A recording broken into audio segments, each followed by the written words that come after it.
Hey, warm and friendly hello! Welcome to lovely Las Vegas for Coast to Coast Hoops with myself, Greg Hoops Peters, and now part of the VSiN family of podcasts. We've got an excellent podcast for you. In segment number 2, we're going to be joined by one of our good friends, Ivetta Abramyan. She does great work over at Bracketeer.org. Additionally, I know that she is doing an amazing job tracking the transfer portal year in and year out. She does Ivetta's college basketball tour as well. We're going to chat with her about the offseason moves that we've seen thus far. We're going to highlight the Big East, the good offseason that many of those lesser teams have had thus far, some of the coaching moves that she really likes as well. She's based out there in the state of Florida, so we'll take a look at some of the Florida teams as well. And then in the final segment, I'm going to get you guys a roundup of the news and notes that we saw in college basketball over the last 24 hours. Here in this first segment, I'm going to highlight a little bit of what happened with UConn on Saturday. They had themselves a really nice day, so I feel like they deserve to be the highlight and the headlining team today. And if you do have a question, comment, segment idea, what have you for this podcast, you do have one or two ways we offer those in. First one is my Twitter/X timeline at gunit_81.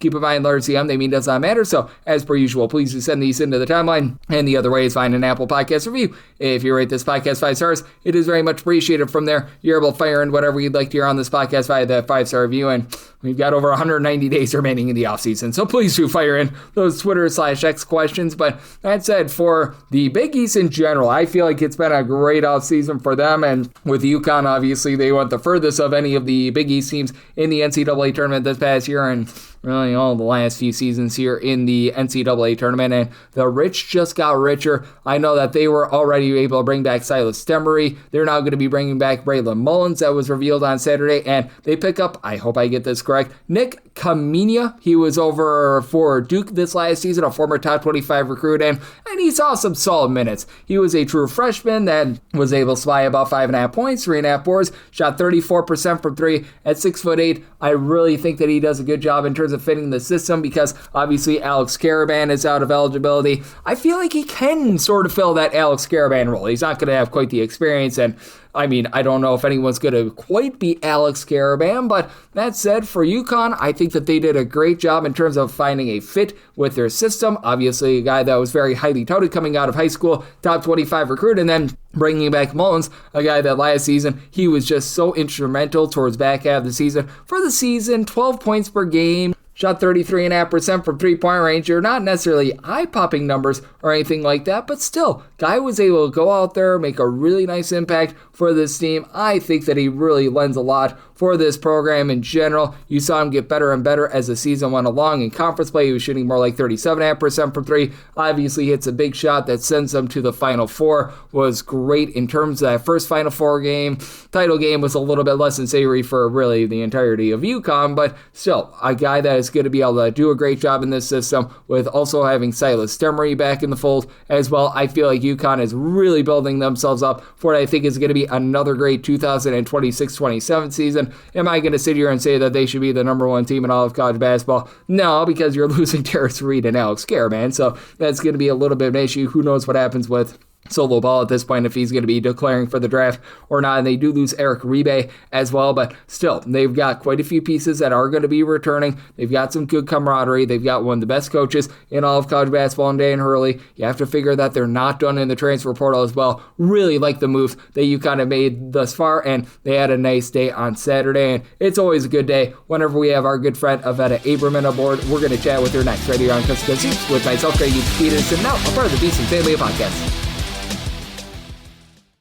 Side edge this college basketball season? Well, VSiN experts use CBB Analytics, the most comprehensive college basketball analytics platform in the world. See injury impact, on and off data, clutch time performance metrics, first versus second half splits, and so much more. Utilize the promo code of VSiN, that is VSIN, to get $30 off and find your betting edge over at cbbanalytics.com. That is cbbanalytics, all one word, .com. For anyone that is new to VSiN, well, I wish you a friendly hello. This is an attention to anyone that is new to VSiN, because you're able to get some free stuff with our daily newsletter. It's a great way to catch up on everything that's happening in the sports betting world. It's delivered straight to your inbox every single morning. VSiN's newsletter offers picks, data, strategies for the day's betting menu, and so much more. Sign up for free today over at VSiN.com/newsletter. That's VSIN.com/newsletter, and start receiving your free newsletter tomorrow morning. That is vsin.com/newsletter. Stay ahead of the game and bet smarter with VSiN.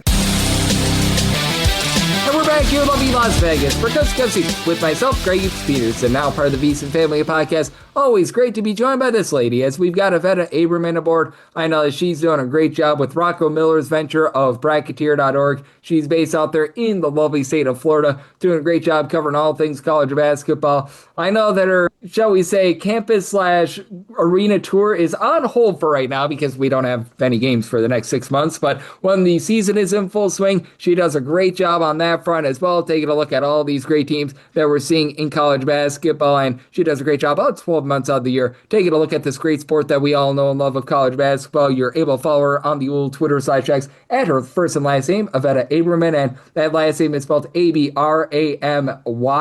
And Ivetta, great to get you aboard. Thank you. Hi, Greg. Thank you so much for having me. Always a pleasure to be here. It's been a whirlwind. It's almost a full-time job just keeping up with all the changes, both on the coaching and player side.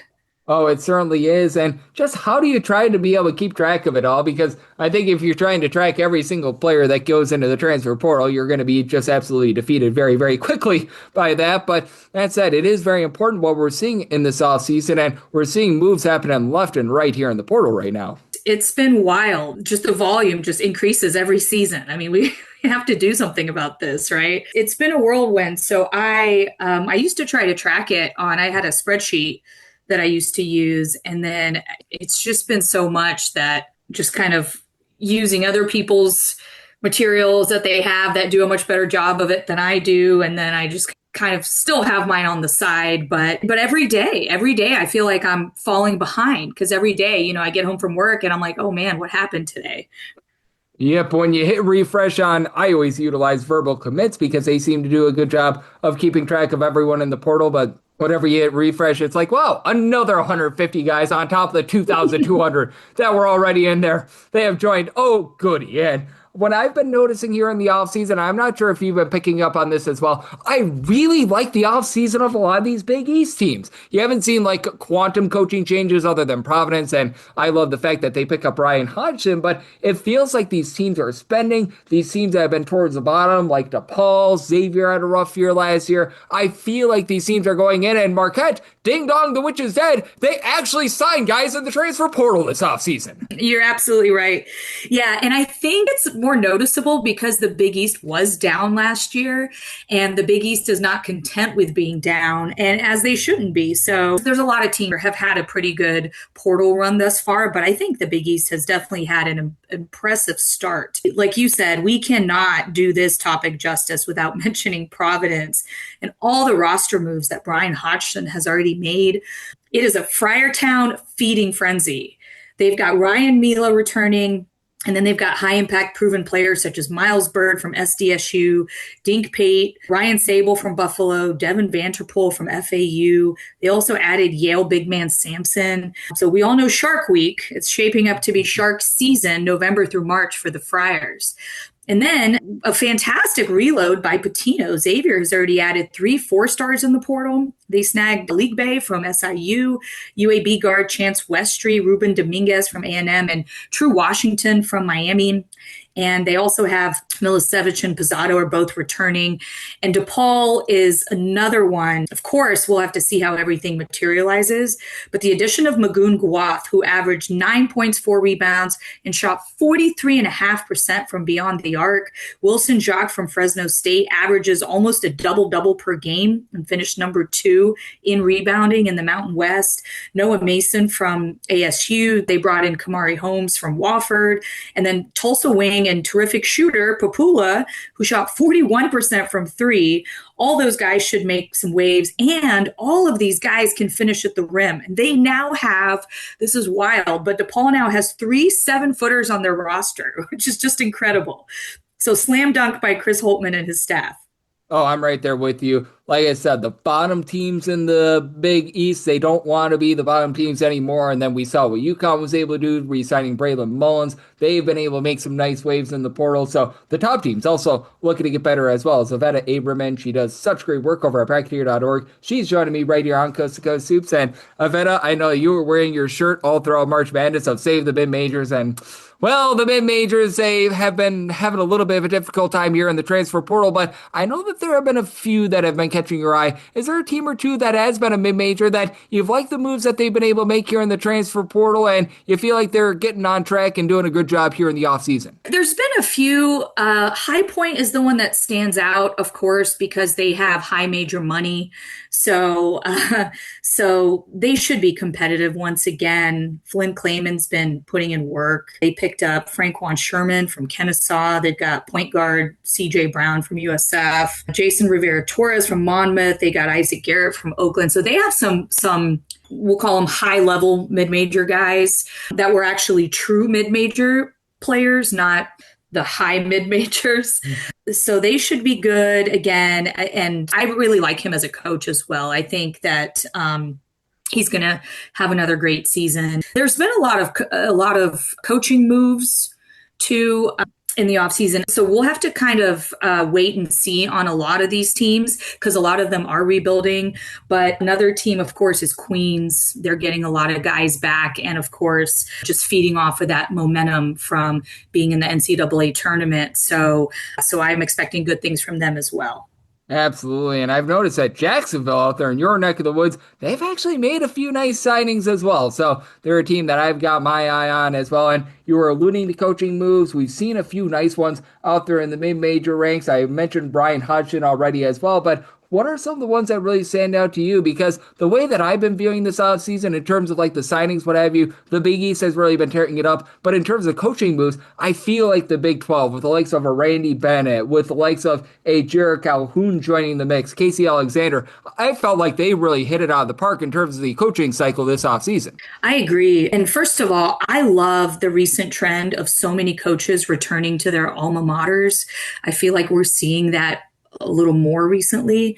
And I think that lights a competitive fire within them. I think it's a great incentive for them to win for their school, to win for their community. So I love seeing that. So we are seeing a lot of new head coaches stepping up to the helm this year because, a lot of the veterans have retired. But yeah, lots of former assistants that are now taking the reins. So I think we'll have to see how they adjust to the head coaching role. But I'm confident in guys that have proven records. So like Ryan Hodgson, Randy Bennett, Scott Cross, Ben Jacobson, Jared Calhoun, Alan Huss, these guys that are all proven winners at either the mid-major or the high major level. So give them the resources. And I think they're going to do well. I think they're kind of the next generation of greats. Hopefully they'll be around for a long time.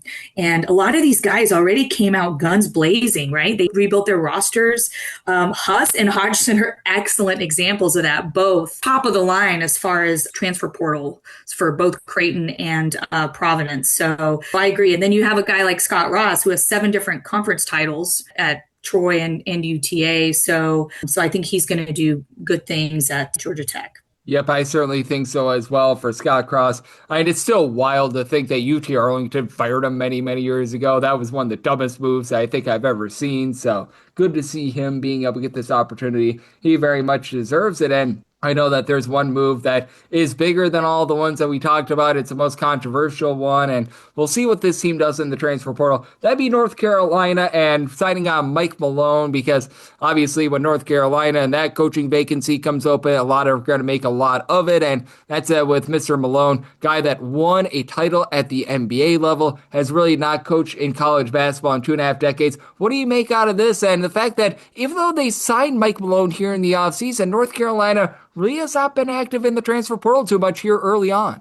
Yeah, so I'm actually optimistic on Malone. I know that we haven't seen a lot of success with NBA coaches in college, but we've also never had college behave more like a semi-pro league, right? So every year it becomes more like the NBA. I mean, we're probably not far away from a 24-second shot clock at this rate.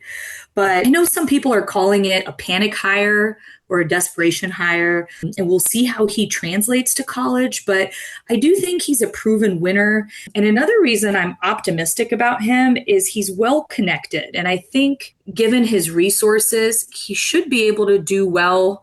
I agree they've had a slow start in the portal. They've had a decent start as far as the talent that they've gotten, but they haven't gotten a lot of guys, or at least not yet. So maybe he's still cooking something up. I'm assuming he is. I'm assuming we're going to hear more about what North Carolina's got going on here in the next few weeks.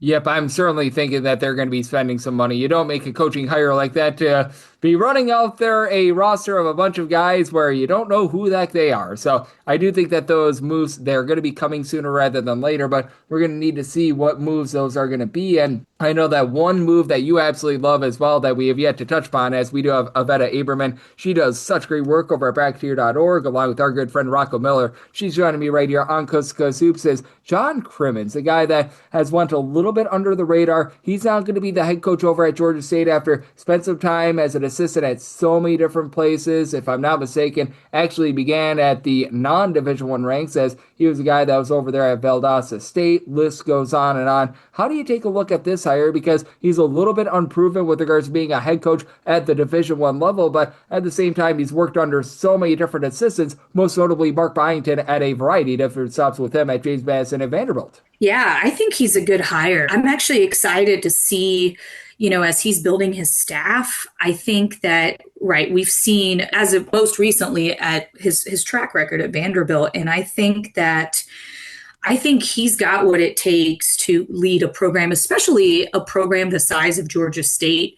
So I think if he does a good job building his staff, which I know he's already working on that, I think that this can bring Georgia State kind of resurrect their program because they have been, they've had some down years as of late. It will be nice to see them do well again. But yeah, so he's one of the assistants that there's a few of those guys that I think, like you said, they've never been a head coach, but they've worked under a lot of great head coaches. And I think, again, they're so well connected and they have the resources to be able to succeed in the head coaching role. Absolutely. And is there perhaps one or two more out there that you just take a look at them and you like the hire, whether it is one of those assistants becoming a head coach, or maybe it's another guy that's going to more of a mid-major program that you feel like has a little bit of upside? I like Justin Gainey going to NC State, going back to his alma mater, the Tennessee assistant. I think he's a good coach. I think he's going to do well. I know it's weird with the whole Will Wade situation and how all of that transpired, but I think he's really excited. I think he feels very grateful to have that job, to be in that position. And speaking of Jacksonville, this one is kind of controversial because I know a lot of people don't like this hire, but Bobby Kennan. So he was the interim after Driscoll left, and everybody kind of thought that UNF was going to do just a nationwide coaching search. So they gave him the year last year to prove himself.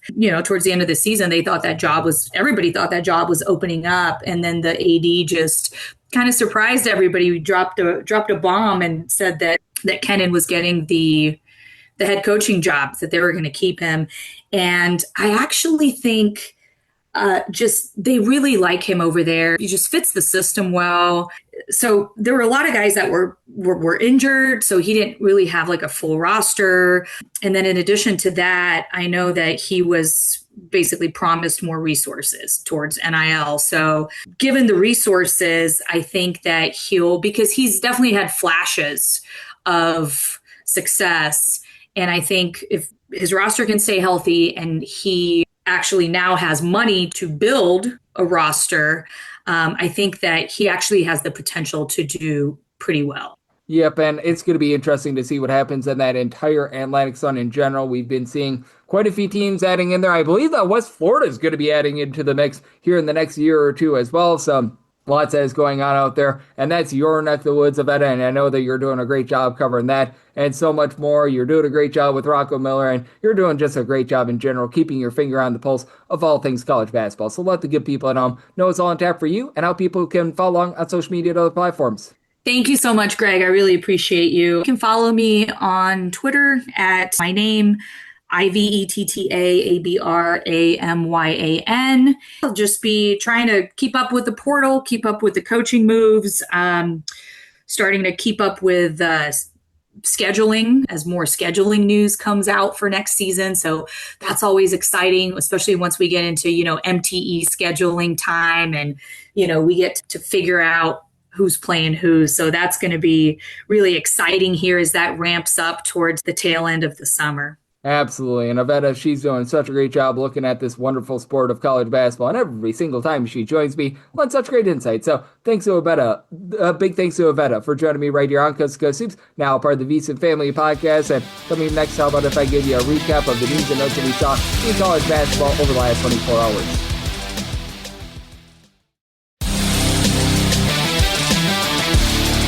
Back here, lovely Las Vegas, for Coast to Coast Hoops with myself, Greg Hoops Peters, and now part of the VSiN Family Podcast. Always a pleasure to be joined by Ivetta Abramyan. She does such great work over at bracketeer.org. I know that she does a great job with her college basketball tour every single year, and every single time she joins me, lends such great insight. So a big thanks to Ivetta for joining me in the last segment. Now it is that time of the podcast that I give you a recap of the news and notes that we saw in college basketball over the last 24 hours. Really like this move for Iowa. They haven't made a lot of moves here in the transfer portal just yet, but they added some size. Andrew McKeever, he was over at St. Mary's this last season, 8.2 points, 9.2 boards, was averaging just under a block per contest. He has decided that he is going to be heading over there. I don't know if he's going to be as rambunctious out there in the Big Ten, but St. Mary's year in and year out, they just dominate the boards. He's able to play good, rock-solid defense, comes from a nice, slow system. I think that he's going to be a textbook perfect fit that's going to give Iowa more size than they had a season ago, so absolutely love that one. For Wisconsin, they bring in Victory on a 2, who he last season was over at Hofstra. Guy that comes over from Spain, 6'10" big man.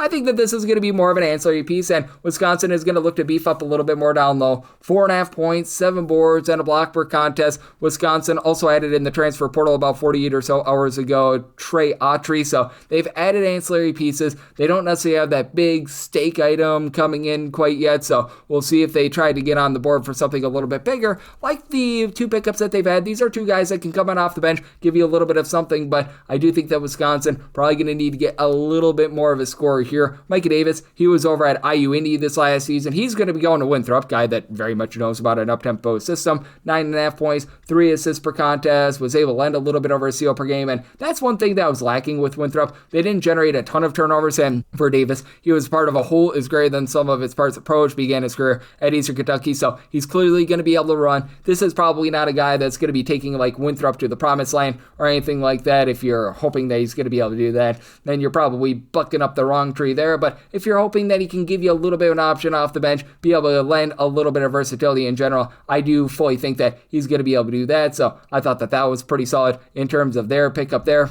The Bellarmine Knights at last, they get on the board with the move. It's not necessarily the most big one in the world, but Tucker Tonetta, he last season was playing over at Valparaiso. He has decided that he is going to be joining a Bellarmine team that was really good on offense, not so great on defense. Last season, he was averaging about 3.5 points per game as a 6'8" combo player, but he fits the system really well. Was about a 35.5% three-point shooter, so I do think that he's going to be able to give this team a little bit more option, and I do think that he's going to be able to help out just very immediately, so I do like that move for them. For Binghamton, they bring in Bobby Montgomery, who was over at UTEP this last season. Obviously, it was a little bit of a rough season for UTEP, and he had a tough time getting out there on the floor. He's a native of the great state of Maryland, so he's going to be heading back to where he came, and he should be able to help out a Binghamton team that they just have never really been able to generate turnovers or do a great job on that front. He was a part of a UTEP system that year in and year out, they always do a nice job with their active hands, so I think that he's going to be able to bring that experience with them a little bit. I know that he was relatively glued to the bench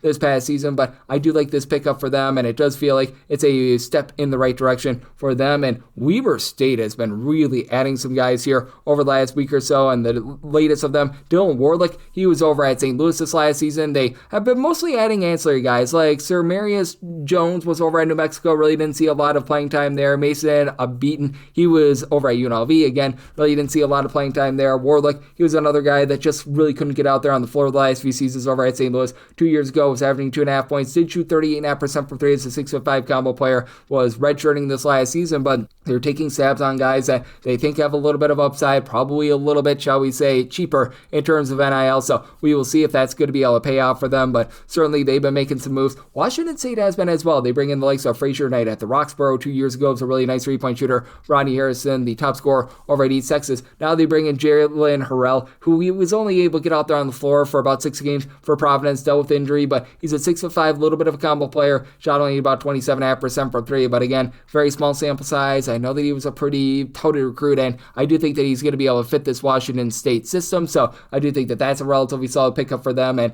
we're going to see what he's going to be able to do moving forward for those guys. I like this move for Murray State as well. Murray State, they're one of the best teams in terms of forcing you inside last season. Most likely not going to have Fred King for this upcoming season, but now they've got Sean Tapula, who he last season over at Valparaiso, nice low post presence, 6.5 points, 5.8 rebounds per game, 1.3 blocks per contest. Not a guy that's going to light the world on fire in terms of like versatility, popping it from 3 or anything like that, but just a nice solid pickup for them. He joins Brigham Rogers, who comes over from Belmont after he didn't necessarily give the team a ton, but I do think that these two guys are going to be able to help elevate this Murray State team. We'll see what else they have moving forward, but those are a pair of relatively good pickups for them. And then I like this one from Nebraska as well. You've got Broden Kapke. He last season was able to do a nice job over at Boston College as a 6'11", little bit of a combo player, shot 33% from 3, 10.5 points, 5.7 rebounds per game. It's clear that they know that they're going to be missing Rink Bass for this upcoming season. That's why they bring he in, along Caden Betts, who Betts last season was over at Montana. I don't think that this is going to be like any sort of an impact guy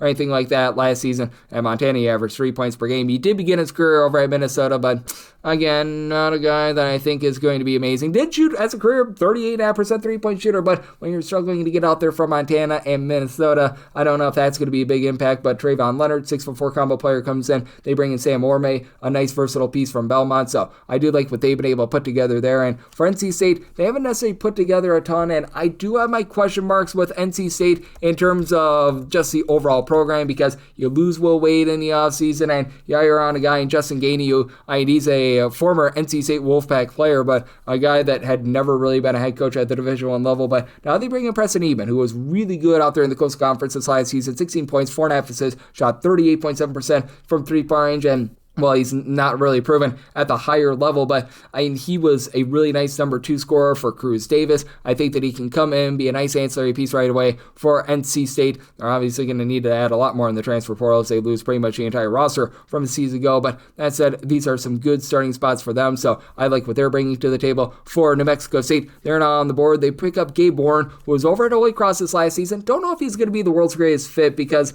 Holy Cross was a team that was lackadaisical with regards to just their overall low post defense, but for Warren last year, 12.5 points, 4.5 boards, shot about 34 or so percent from three-point range, so I do think that he's going to be able to do an okay job there, a native of the great state of Texas, so he's going to add a little bit of versatility. New Mexico State has been a little bit of a hit or miss three-point shooting team over the last few seasons, so I do think that there's some value there. Chris Walker, he last season was over at UIC. He has decided that he is going to be heading on over to Norfolk State, and I do think that this is a relatively good pickup, as he was missing for the entirety of last season. He was at Illinois Chicago, but actually last played over at Binghamton. He was fighting for eligibility because he was playing for Little Rock for a few seasons and then Binghamton, and he just really couldn't find a role whatsoever over at Illinois Chicago. But last we saw him 2 years ago over at Binghamton, was a 43% three-point shooter, 11.5 points, 2.5 assists, 4 rebounds per game at 6'6". That's really good versatility for this team. So for Norfolk State to be able to get an ad like that, I think that that is very much a step in the right direction, and I do like what they are providing there. And then for North Carolina, shout out to them, Isaiah Denise. He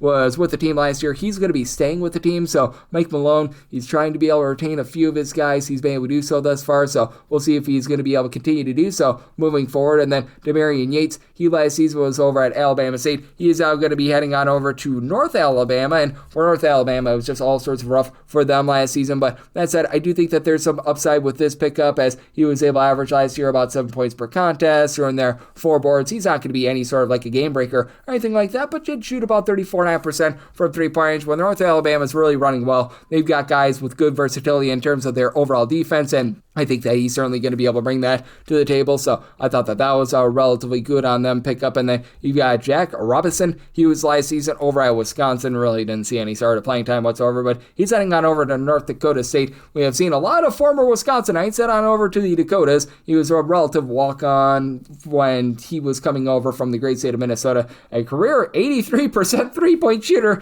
as you can imagine, very small sample size, so it's a bit of a project here for North Dakota State, but they're taking a swing here. They're on the board with a transfer, so good on them for doing so there. And for Northwestern, they've really taken some swings here in the transfer portal. They're going to be rolling the dice on LA along with Luke McKeldin, pair of guys from the northeast part of the country, as McKeldin He last season was over at Mount St. Mary's, 11.5 points, 6 boards. Not a guy that's going to give you any sort of versatility, but Northwestern the last few seasons has been absolutely terrible on the glass. That should be able to provide a little bit of depth. They also bring in their Colin Smith, who he actually began his career, if I'm not mistaken, over at Vanderbilt. This last season, when he was over at UC Santa Barbara, was a 10-point-per-game scorer, was able to provide a few rebounds, wasn't like some sort of a rebounding dynamo or anything like that, but guy that's able to shoot about 40% from three. He's going to fit that Northwestern system well now. L.A. Pratt, 3 games last season, was good in those 3 games. He was averaging 17 points per contest. Last full season over at Northeastern during the 2024-25 season, 11.5 points,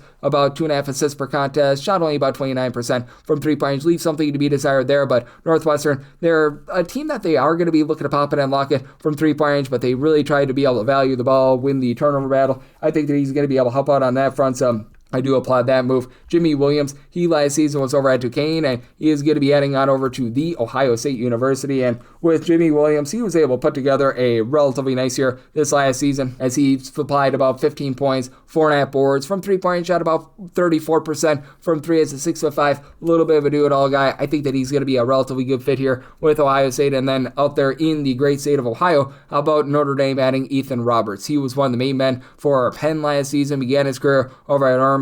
17 points per game, 4 boards, was a 40% 3-point shooter, part of a Penn team that was the best 3-point shooting team away from him in all of college basketball. This is a textbook perfect fit for the Micah Shrewsbury system, so I really do applaud this move. I think that this is going to be one that is going to be seamless for them. With Notre Dame, they already bring in Logan Duncombe, so they've got a guy that's able to do a good job in terms of hitting the boards, with Carson Tout now being out of the fold from last season, so that's going to be able to help them out, and I do like that move for them. For Ole Miss, they've already picked up Roman Sapula, but now they get a pair of other guys in there as well. Adam Clark from Seton Hall, which I really like, and then Andy Okafor. He comes on over from Washington State. For Okafor, I'm not sure how many minutes he's going to see. Like, he was averaging 11 points, 5.5 boards over at Washington State this last season, and Ole Miss was relatively miserable on the glass, so he's going to be able to help out there, but still, it's going to be a big step up for him. He began his career over at Cal, really didn't see a lot of minutes over at Cal, so again, a little bit of the jury's out situation there. And then for Adam Clark, he was able to be Mr. Do-It-All over at Seton Hall last season. I still remember a few years ago at Merrimack, was one of the best in terms of generating turnovers in all of college basketball. Translated to Seton Hall very well this last season. 12 points, 5 assists, 2 steals.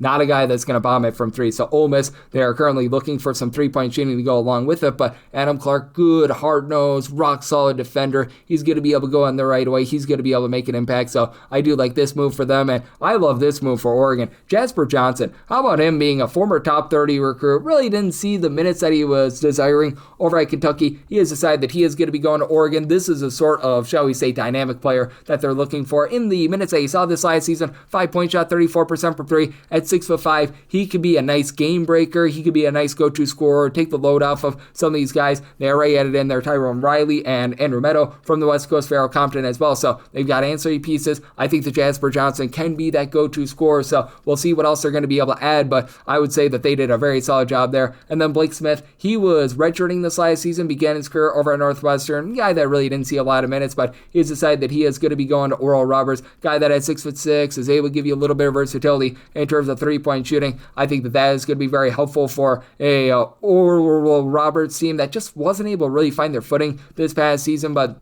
I think that things are on the up and up there. And how about Oregon State and what they've been able to do? They've brought in so many different transfers. Legend Smiley came on over. Xavier Stanton is a former top 50 recruit. Dennis Evans is a former top 50 recruit. Now they add in their Daniel Freitag as sort of that go-to scorer. He was over at Buffalo this last season. 20 points per game, was a little bit limited due to injury, but shot 36% from 3, 4 assists per contest. Began his career at Wisconsin, where he didn't see a lot of playing time. Really flourished over at Buffalo this last season. I think that this is a great fit for them. It's really what was lacking for Oregon State here in the early portion of the offseason. Now they're able to check that box, so they've really been able to do a nice job in terms of revamping that roster, so big kudos to them. And then Providence gets on the board with yet another pickup. Arrington Page, he last season was over at Providence, wasn't the most rambunctious guy in the world. He was averaging about 10 points, 5 boards at 6'11", but you had him in there with Miles Bird. You've got Samson Alatan, who comes over from Yale, Devin Vanterpool, top scorer from Florida Atlantic, Ryan Sable from Buffalo. It's very clear that Providence is very much revamping things. I absolutely love the hire that they had in the offseason of Brian Hodgson. He's done a great job in terms of being able to lure in some talent, so I think that there's a lot of upside there. And then I love this move. Andrew Ball, he was over at Monmouth last season, and he was able to supply the team with about 8 points per contest. Not necessarily a great three-point shooter, but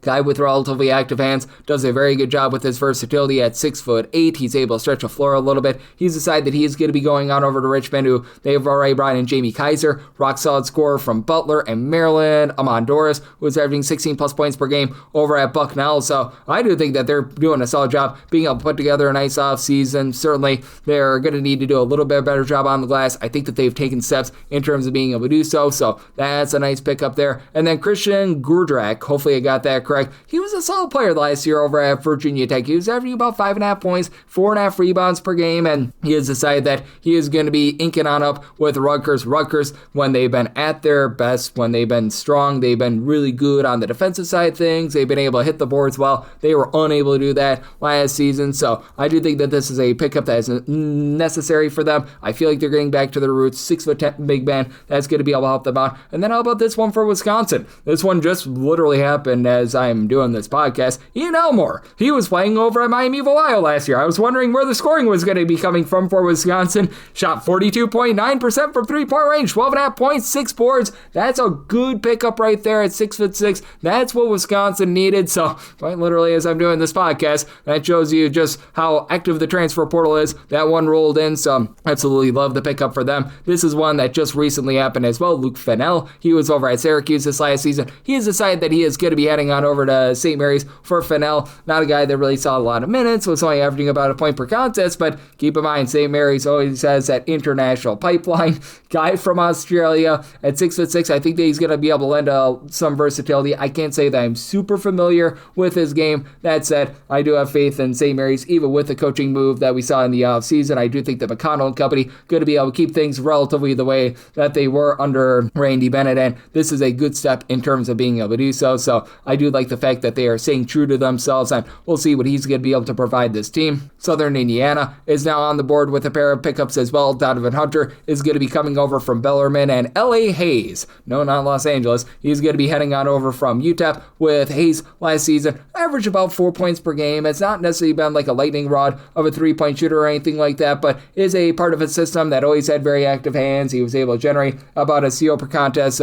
I do think that he's going to be able to help this team out defensively a little bit. It was a Southern Indiana team that was okay defensively. They're going to need to get some offense, and they're going to be hoping and praying that Hunter is going to be able to provide a little bit of that. Last season, he was part of a Bellarmine program that was great offensively, not so great defensively. Career about 32% three-point shooter, but is able to pop it from three at 6'8". Didn't necessarily get the world's biggest chance to be able to prove himself. Have to think over at Southern Indiana, he's going to be able to get a little bit more of a chance. So we're going to see what he's going to be able to do. But you've got one guy that comes in from a very defense-oriented program, one guy that's able to give you quite a bit of offense. Going to be interesting to see how that sort of fire and ice combo is going to be working out there for Vanderbilt. They are going to be breaking the glass. Ace Glass, he comes on over from Washington State, and he was a nice go-to scorer. I think that he's going to be able to fit the system well. Now, Washington State wasn't necessarily the world's greatest defensive team, but 16.5 points, 2.5 assists, shot 36.5% from three. Vanderbilt was an old team last year. They're going to be losing quite a bit of that backcourt. Ace Glass is a nice pickup for them. Berkey Butisel, he's going to be coming on over from Nebraska as well, a guy that should be able to help out on the defensive side of things and a little bit more down low. So I like those moves for them, and we'll see how things continue to develop for them. For Utah State, I absolutely love the fact that this offseason they pick up Ben Jacobson, and now they've got a guy that's really going to be able to help them out on the offensive side of things, as they're picking up Mr. A.J. Bates, who was so good this last season over at Louisiana Tech. Now, he was surrounded by absolutely no three-point shooting, but even still, with a Louisiana Tech team that wasn't necessarily great on the offensive side of things, he was able to give out 12 points, 6 assists, only 2.5 turnovers per game. Not going to be an amazing three-point shooter. This last year, shot about 28% from three-point range, but a guy that's going to be able to dole it out, a guy that I think is going to embrace his role in that backcourt. I love that pickup for them, and he's a guy that played on a really good defensive team as well, and then You have Tayson Chapman. He last season was over at Ohio State, a former top 75 recruit. He was shooting 47% from three, albeit on very low volume, 4.3 points per game. He has decided that he is going to be heading on over to Utah. They already brought in Jackson Holcomb, which I thought that was exactly what they needed. He gives them good versatility, some defense. Chapman, I don't know if he's going to be the world's greatest defensive player. He might be a one-trick pony, but that trick of being able to pop it from three, that's very much what Utah needs. And with Utah, they're going to need to fill out the roster. They're going to need to add a little bit of depth. Steps in the right direction, though. And then KJ Tenner, he last season was over at Murray State. He was averaging about 6 points, 2 assists, shot 42.5% from three-pointers, left a little bit of something to be desired defensively, but he's heading on over to the Meep UTSA Roadrunners. They also pick up Josiah Legree, who's over at Morehead State. Now, they need guys with active hands. Austin Klonch, when he was really able to get things rolling over at Nichols, he had guys that were able to do a nice job in terms of generating turnovers. They have yet to really pick up that guy here in the transfer portal, so we're going to see if they're going to be able to find someone like that, but I do think that that's a step in the right direction for UNLV. Other than picking up Cam Miles, they had been quiet in the transfer portal here in the first few weeks. Now they get a few guys up on the board as they're going to be built for tough, as they're going to be adding in there Terrence Ford, who last season he was redshirting over at Tulsa. You take a look at what he did previously over at Arkansas State. He was averaging about 9 points per game, shot 40% from three 2 seasons ago, 5 assists per game. We're going to see how he comes off of injury in a redshirt year, but I do think that there's a little bit of upside there. And then MJ Thomas, he was a part of New Orleans this last season, 11 points, 8 boards. It was clear that this UNLV team probably needed a little bit more versatility down low. They were a little bit weak there. I think that he's going to be able to check that box. Not a guy that's really going to give you versatility and pop it and lock it from 3-point range, but UNLV, they certainly do help themselves out down low, so I love that pickup for them. And then for Southern Utah, it has been a little bit of a slow going here in the offseason for them, but now they pick up Jordan Brown, who's going to be coming over from UNC Greensboro. That was one that we already knew about, and I do think that he's going to be able to help them out quite a bit, but now they also get Judge Juwan Nichols, who last season, he was playing over at Tennessee Tech, and he was a rock-solid player for Tennessee Tech. He had 6'8", was able to supply the team with about 11 points, 5.5 boards, really didn't shoot it from three, but it's a Southern Utah defense that they really want you to take the ball inside. They sort of don't allow you to be able to shoot threes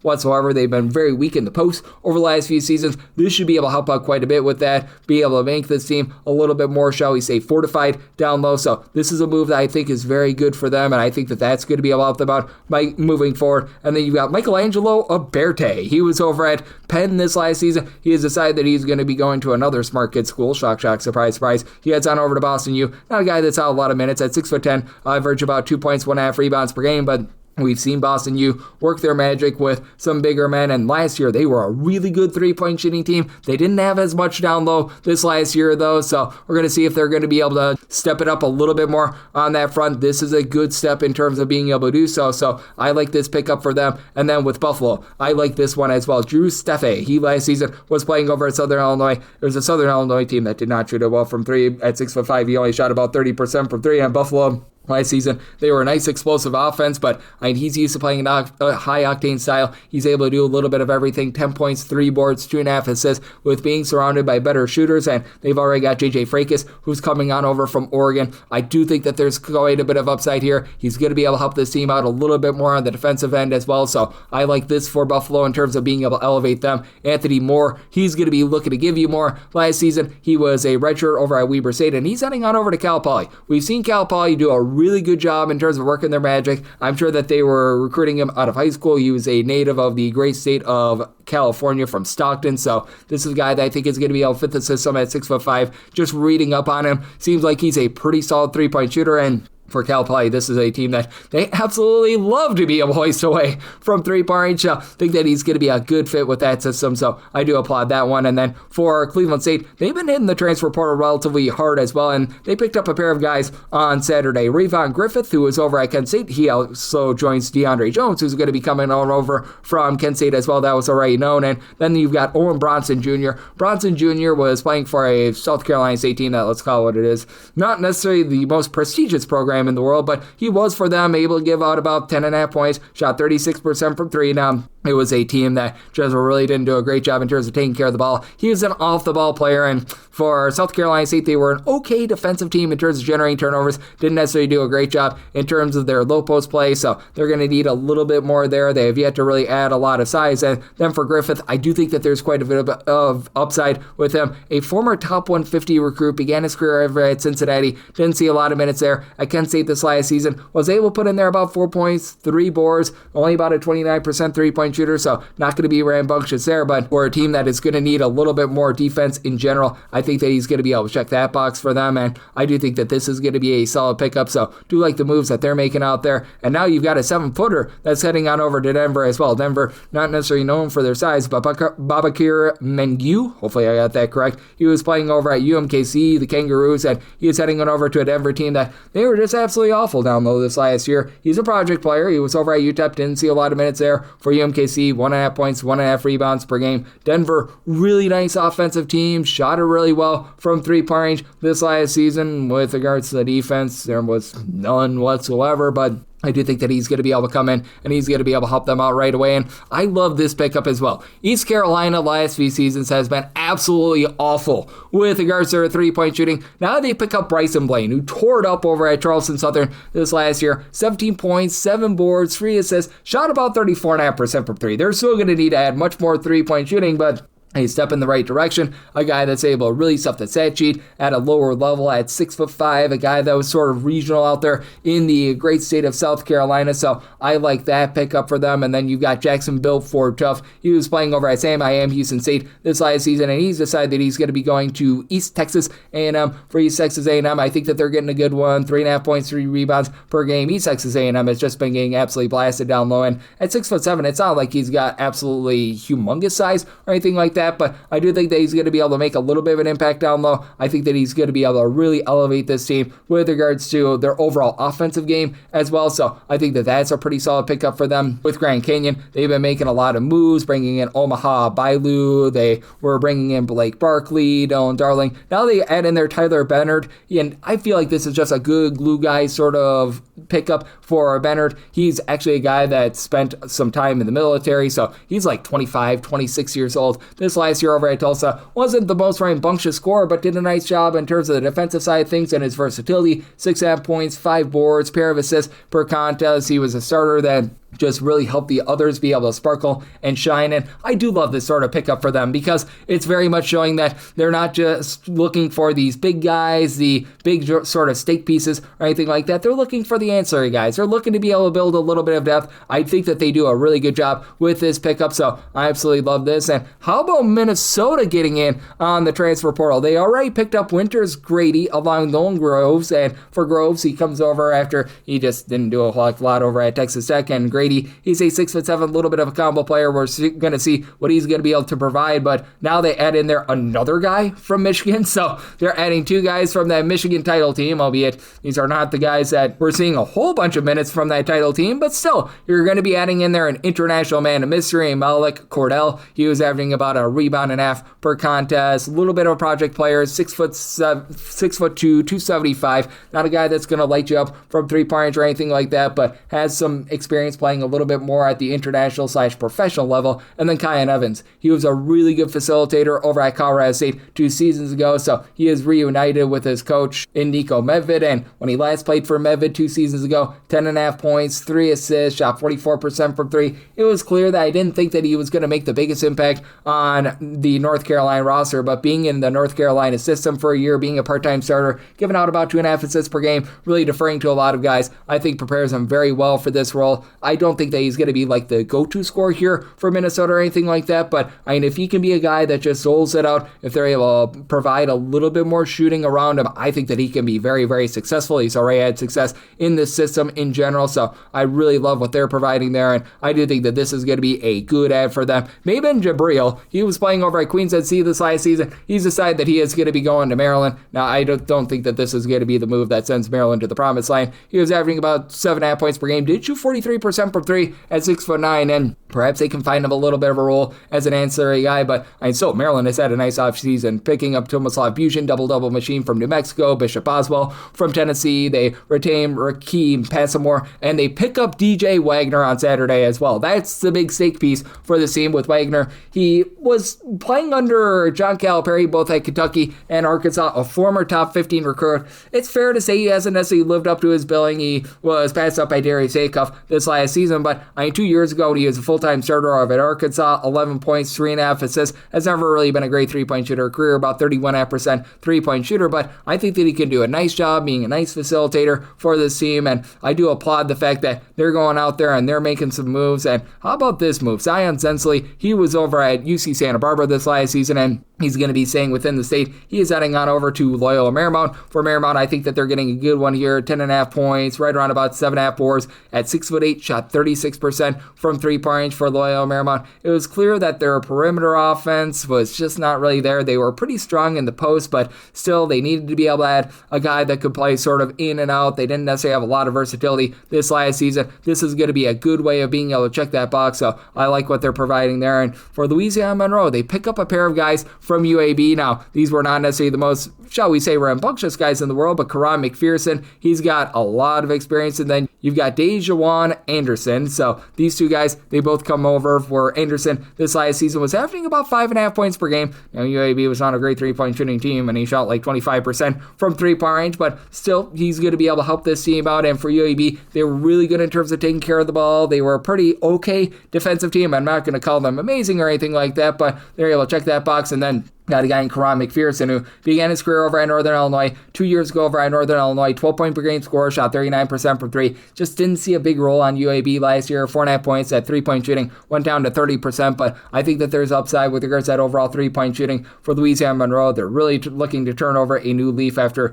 1 year in the Phil Cunningham era. That was more than enough for them, so they decided to get out of that business. So they're looking to be able to turn over things, and I think that they're doing a good job in terms of being able to do so. And for Longwood, they're picking up Lazar Masevich. Hopefully I got that correct. He was over at Duquesne this last season, and for Duquesne, they picked up an international man of mystery that's a little bit of a project. At 6'10", he was only able to average about 2 points per game. He's a guy that's able to pop it from three, but really didn't get much of a opportunity to be able to showcase that in this Longwood system. He should be able to get a little bit more of an opportunity. Is he an unknown? Absolutely, but at the same time, I do think that there's a little bit of upside there. And for Kentucky, they get on the board with transfer number 2. They got Zoom Diallo from Washington. Now they pick up Alex Wilkins, who had himself a nice year over at Furman.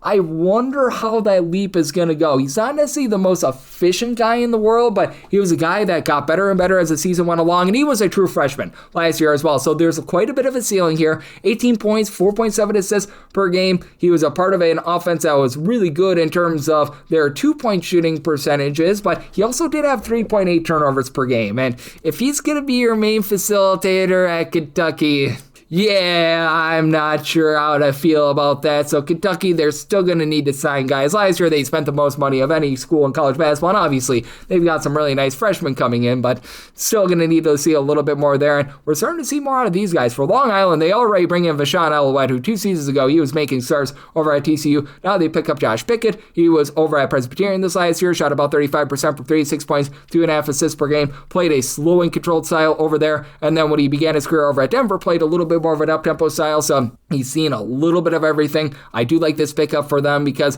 he's a guy that is able to be versatile. He has been in various different systems in general, so I do think that that is going to be a very, very good ad for them, and I think that he's going to be able to give them quite a bit of bang for their buck. And then for Hofstra, they're going to be going the Loyal Chicago route, as they already picked up Tanner Thomas, who was very solid over at Sacred Heart a few seasons ago, Emmanuel Sugaloff, a true 7-footer, Justin Moore, one of the main point guards for Loyal Chicago when he was healthy, and now they bring in DeWilk Tavares, who I really liked when he went over to Loyola Chicago. It just didn't work out for him. He was averaging 9 points per game on 31.5% three-point shooting last year. You go back to what he did over at Charleston 2 years ago. About 13 points, 3.5 boards, 2.5 assists. He shot 41.5% from three-point range. I felt like that was just a cluster you-know-what that you saw with Loyola Chicago this past season. Being able to be in a system like this, I think is going to be able to really accent and elevate what he's able to do well. So I think that this is a good pickup for them, and I do think that he's going to be able to get back to where he was 2 seasons ago. And then this is a nice pickup for Hawaii. I just feel like this fits the system. Don, he last season was over at Seattle, a guy that's saying 6'10", comes on over from China, actually, 5.5 points, 2.5 rebounds per game. He's able to be a relatively solid shot blocker. We saw what Isaac Big Fish Johnson was able to do in that system. They pick up Marcus Adams, who 2 seasons ago was an absolutely dynamic scorer over at CSUN. Zach Davidson, who was averaging about 13 to 14 points per game over at Northern Arizona. Isaac Johnson is back with the team as well. This is going to be a team that has a lot of size. They're going to need to add a little bit of three-point shooting because I'm not sure if Chance Trujillo is necessarily going to be that guy coming over from Utah Tech, but still, they've done a really nice job in terms of just being able to, shall we say, strengthen a strength, I think is the best way of being able to put it. They've really been just doubling and tripling down on that size, and I think that they got a good pickup there, and hopefully this podcast has been a good pickup for you. If you do like hearing from this fine podcast, Coast to Coast Hoops, you're able to subscribe wherever you get your podcasts, Apple Podcasts, Google Play, Spotify, Stitcher, and TuneIn. If you have a question, comment, segment idea, what have you for this podcast, you do have one or two ways to be able to fire those in. First one is my Twitter/X timeline at gunit_81. Keep in mind, letter CM, maybe it does not matter, so as per usual, please do send these into the timeline. The other way is find an Apple Podcast review. If you rate this podcast 5 stars, it's very much appreciated. And then from there, you're able to fire in whatever you'd like to hear on this podcast via that 5-star review. Big thanks to Ivetta Abramyan. She does great work over at bracketeer.org. She joined me in the last segment, coming at you guys every single day on this podcast, recapping all the news and notes in college basketball here in the offseason. Then once we get in-season picks and analysis on every single game, every single day, so I'll be back with you once again tomorrow. Thank you.